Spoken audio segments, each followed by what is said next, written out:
Assalamualaikum warahmatullahi wabarakatuh.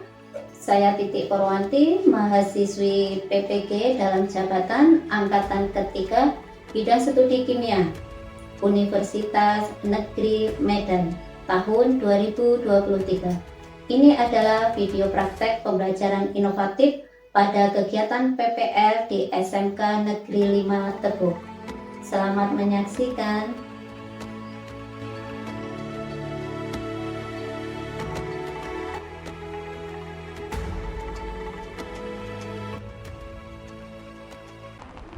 Assalamualaikum.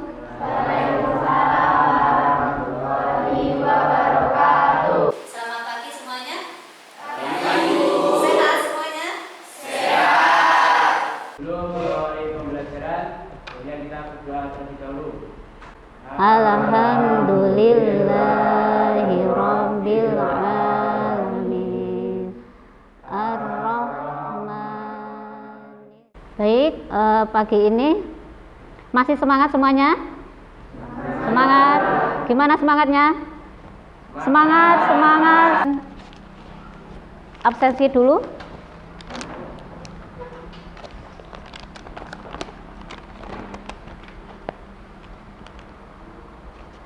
Ahmad Dwi Prasetyo, Argan, Agatha Dwi. Oke, berarti ini masuk semua ya. Sebelum lanjut ke materi selanjutnya, nah materi atau masalah hari ini yang akan kita angkat adalah terkait dengan asam dan basa. Pernah dengar? Pernah?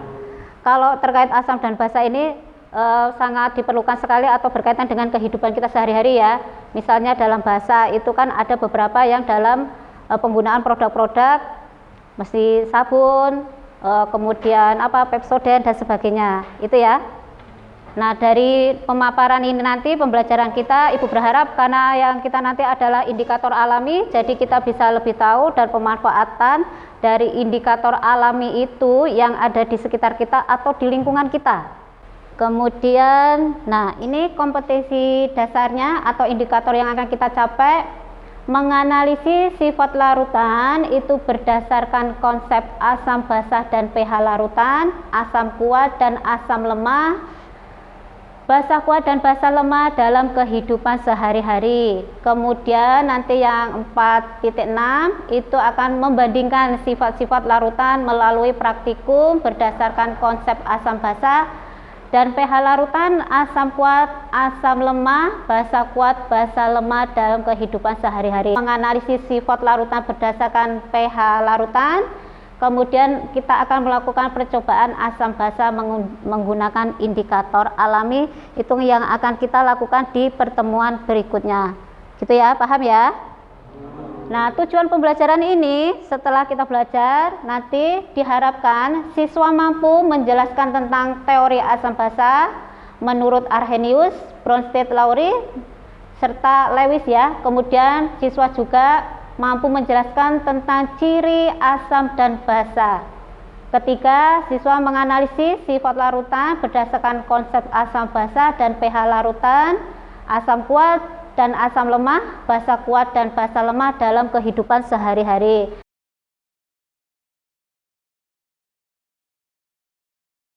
Nah, ini Ibu sedikit ya memaparkan tentang asam dan basa. Jadi asam basa itu adalah dua larutan yang memiliki larutan elektrolit yang terkenal dengan ciri khasnya, seperti kalau asam itu masam rasanya, kemudian kalau basa itu pahit, seperti itu ya, gambarnya seperti itu. Nah, kita kenal itu ada 3 ilmuwan. Yang pertama atau teorinya yang terkenal adalah Arrhenius, menyatakan asam dan basa itu adalah zat yang apabila dilarutkan dalam air akan menghasilkan indikator H+. Kemudian kita lanjut teori yang kedua. Yang kedua tadi apa? Teori Bronsted Lowry ya. Nah, sementara konsep asam basa itu sendiri dijelaskan zat yang punya kecenderungan untuk menyumbangkan ion H+ pada zat lain dan basa adalah zat yang punya kecenderungan untuk menerima. Jadi ada yang menerima, ada juga yang memberikan, seperti itu ya. Ini kalau yang Lowry.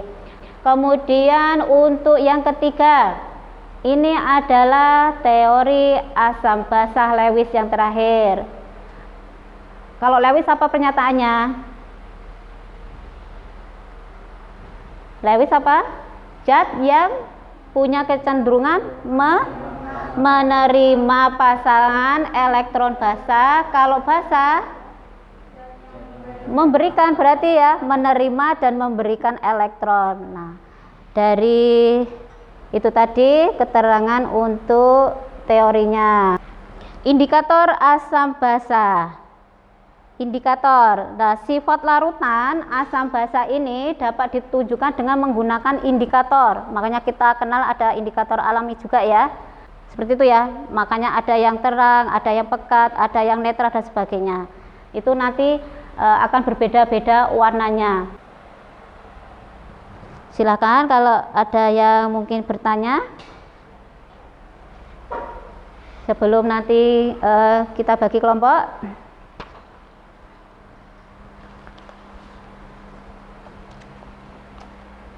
Kalau gitu Ibu tanya dulu ya.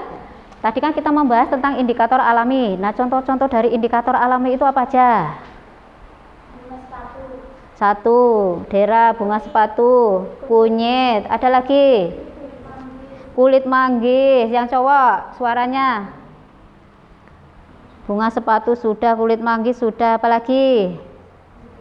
Sekarang Ibu minta untuk kita buat kelompok ya, tapi nanti setelah ini kita lihat video sebentar ini. Nanti dari sini supaya untuk menambah wawasan kita juga ada beberapa pengamatan yang perlu kalian nanti untuk mengerjakan tugas diskusinya ya. Nah, silahkan dibuat kelompoknya dulu. Silahkan, sekarang kita buat kelompok dulu.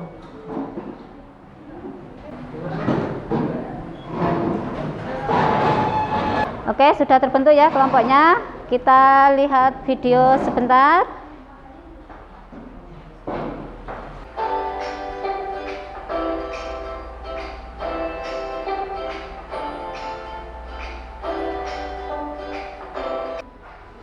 Nah, perhatikan, nanti kita bisa tahu kalau yang menggunakan indikator alam itu seperti itu, cara kerjanya juga. Kemudian ini yang menggunakan kertas lakmus. Nah, berarti sudah selesai ya. Gimana setelah melihat? Nah, bisa membedakan atau paling tidak ternyata kalau pakai indikator alami seperti ini, kertas lakmus seperti ini gitu ya. Oke, karena pembelajaran kita itu adalah menggunakan model BPL ya, Project Based Learning. Nah, setelah mengamati itu Ibu berharap nanti ada beberapa yang soal ini ya, permasalahan, jadi nanti bisa didiskusikan sama teman kelompoknya. Ibu bagikan dulu. Kelompok 1 Triansa. Kelompok 2 ini si siapa? Agatha. Nah, ini kalau kejauhan bisa agak digeser lagi tadi ya kursinya ya. Oke, itu ada 3 kasus atau permasalahan ya. Setelah melihat tayangan video tadi, Ibu berharap kalian bisa mendiskusikan masalah yang ada dalam pertanyaan itu. Nah, nanti di akhir pembelajaran ini akan Ibu nilai dengan observasi ya, penilaiannya ya. Kerjakan dulu. Silahkan diskusikan, langsung di situ juga boleh. Mau di kertas ini juga boleh. Nah, kalau situ di situ aja. Nama-nama kelompoknya ya dituliskan ya, jangan lupa. Silahkan, ada 3 kasus itu. Kalian diskusikan pendapatnya ya. Yang satu mungkin punya pendapat seperti ini, satu seperti ini. Waktunya 15 menit cukup. Karena habis ini kita hasil diskusinya dipresentasikan maju ke depan ya per kelompoknya. Ya dibagi yang menulis siapa. Ada yang mau ditanyakan dari itu kasus itu? Cukup jelas? Ayo yang kelompok silahkan dikerjakan.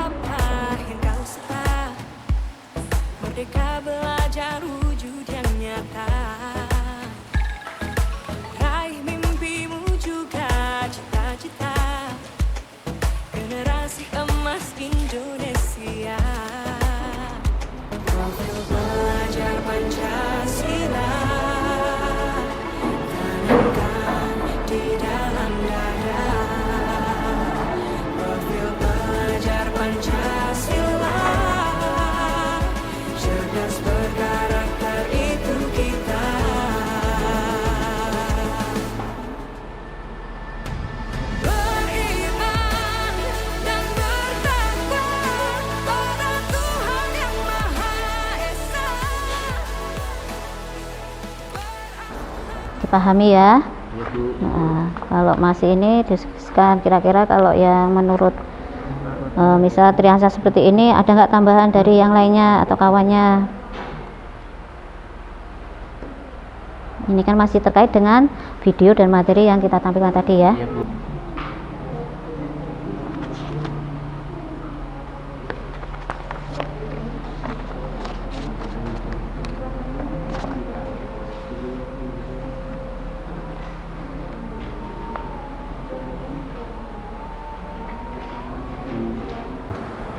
Sudah? Sudah semua? Nah, kalau sudah semua, gilirannya kita presentasi ya. Kalian presentasikan hasil diskusi bersama kawan-kawannya tadi. Siapa yang mau maju duluan? Bersama anggotanya silahkan. Ya, semuanya di sini ya, maju ke depan. Maju ke depan ya, biar nanti kelihatan dengan kelompok yang lainnya. Ini soalnya juga dibacakan. Iya, silahkan. Semuanya. Iya, semuanya ke depan.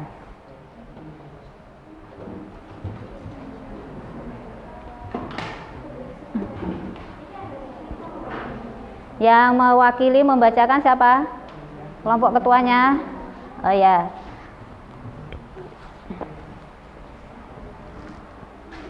Silahkan. Triansa. Assalamualaikum warahmatullahi wabarakatuh. Waalaikumsalam warahmatullahi wabarakatuh. Saya dari kelompok 1 ingin mempresentasikan hasil kerja dari kelompok kami. Bagaimana definisi asam dan basa menurut Arrhenius? Menurut Arrhenius, asam adalah zat yang apabila dilarutkan dalam air akan menghasilkan ion atau H+ dalam larutan. Dan basa adalah zat yang apabila dilarutkan dalam air akan menghasilkan ion atau OH- dalam larutan. Anwar mencampurkan indikator alami kunyit dalam larutan A atau suka, warnanya berubah menjadi kuning tua. Kemudian indikator alami kunyit dicelupkan ke dalam larutan B atau deterjen, warnanya berubah menjadi merah bata. Kesimpulan apakah yang diperoleh tentang dua larutan tersebut? Kesimpulannya adalah ketika indikator alami kunyit dalam larutan A atau suka, warnanya berubah menjadi kuning tua.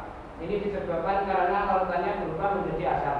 Kemudian jika indikator alami kunyit dicelupkan ke dalam larutan B atau deterjen, warnanya berubah menjadi merah bata karena larutan menjadi basah.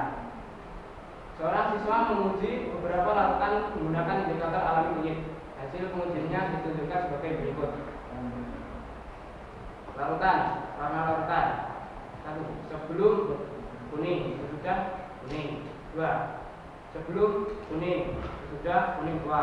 3. Sebelum kuning, sesudah merah bata. Analisislah larutan mana yang bersifat asam. Dari analisis kami, larutan yang bersifat asam adalah ditunjukkan pada nomor 2. Larutan yang awalnya berwarna kuning berubah menjadi kuning tua. Kenapa ditunjukkan nomor 2 itu? Karena awalnya tadi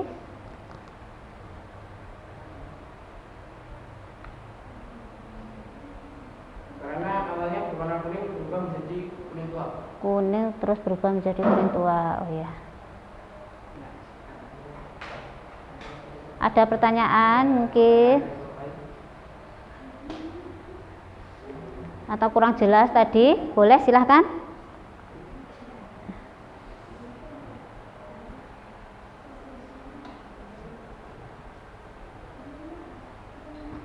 Cukup?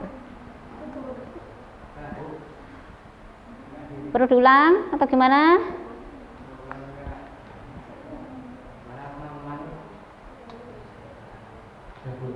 Sudah? Cukup, ya sudah. Kalau cukup, silakan ditutup bergantian dengan kelompok berikutnya. Assalamualaikum warahmatullahi wabarakatuh. Waalaikumsalam warahmatullahi wabarakatuh. Kita beri upload. Sudah bagus ya kelompok pertama ya. Maju.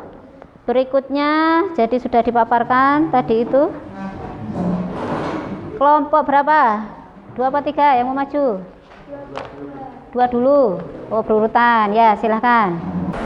Bagaimanakah definisi asam dan basa menurut Arhelius?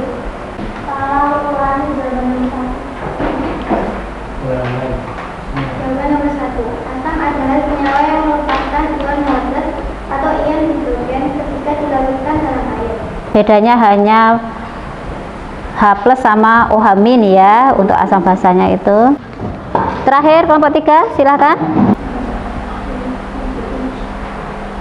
Larutan, warna larutan sebelum sesudah 1, kuning sebelum kuning sesudah kuning 2, sebelum kuning sesudah kuning 2. Dia dari kelompok kami jadi wassalamualaikum warahmatullahi wabarakatuh. Waalaikumsalam warahmatullahi wabarakatuh.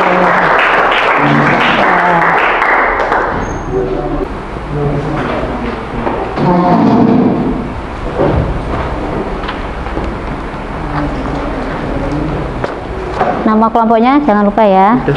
Udah.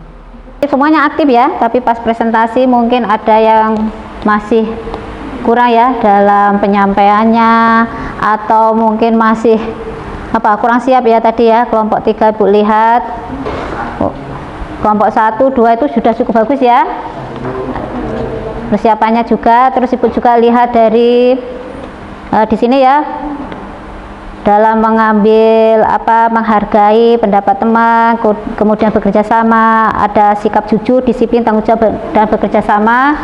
Nah, besok lagi di pertemuan berikutnya harus lebih dipersiapkan ya.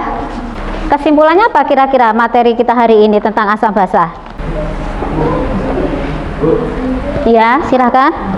Kesimpulannya adalah dari hasil pengamatan tersebut kita dapat mengetahui perbedaan asam dan basa.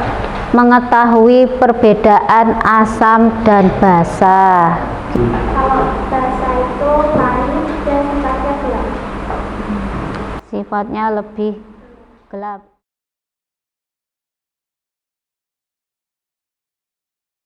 Penggunaan indikator alami memang sering sekali sekarang digunakan ya. Kemudian ada beberapa indikator tadi karena dari biayanya yang murah, praktis dan sebagainya, itu juga banyak yang seperti pH larutannya tadi ya. Kemudian pH meternya tadi banyak digunakan juga. Itu dari biaya, dari ketersediaan bahan alatnya mudah dicari penggunaannya. Kemudian kalau alam itu sebenarnya gampang juga karena hanya tersedia yang banyak kita temukan di sekitar kita atau di lingkungan kita. Mungkin pertemuan kita cukupkan sampai di sini dulu karena sudah tidak ada pertanyaan lagi. kita tutup ya, karena kita buka dengan doa, tentunya kita harus tutup juga dengan doa. Semoga pembelajaran hari ini bermanfaat dan ketemu kembali di pertemuan berikutnya yang kita akan praktek ya, mengadakan praktek terkait yang materi ini tadi ya. Nah, kalau sudah siap semuanya, ketua kelasnya bisa memimpin doa penutup. Ya Ustaz, sebelum mengakhiri pembelajaran sebenarnya kita terlebih dahulu berdoa menurut agama dan kepercayaan yang masing-masing. Berdoa mulai. Bismillahirrahmanirrahim. Wal asri innal insana lafil khusrin illa ladzina amanu wa amilus solihati wa tawasau bil haqqi wa tawasau bil sabr. Sadaqallah.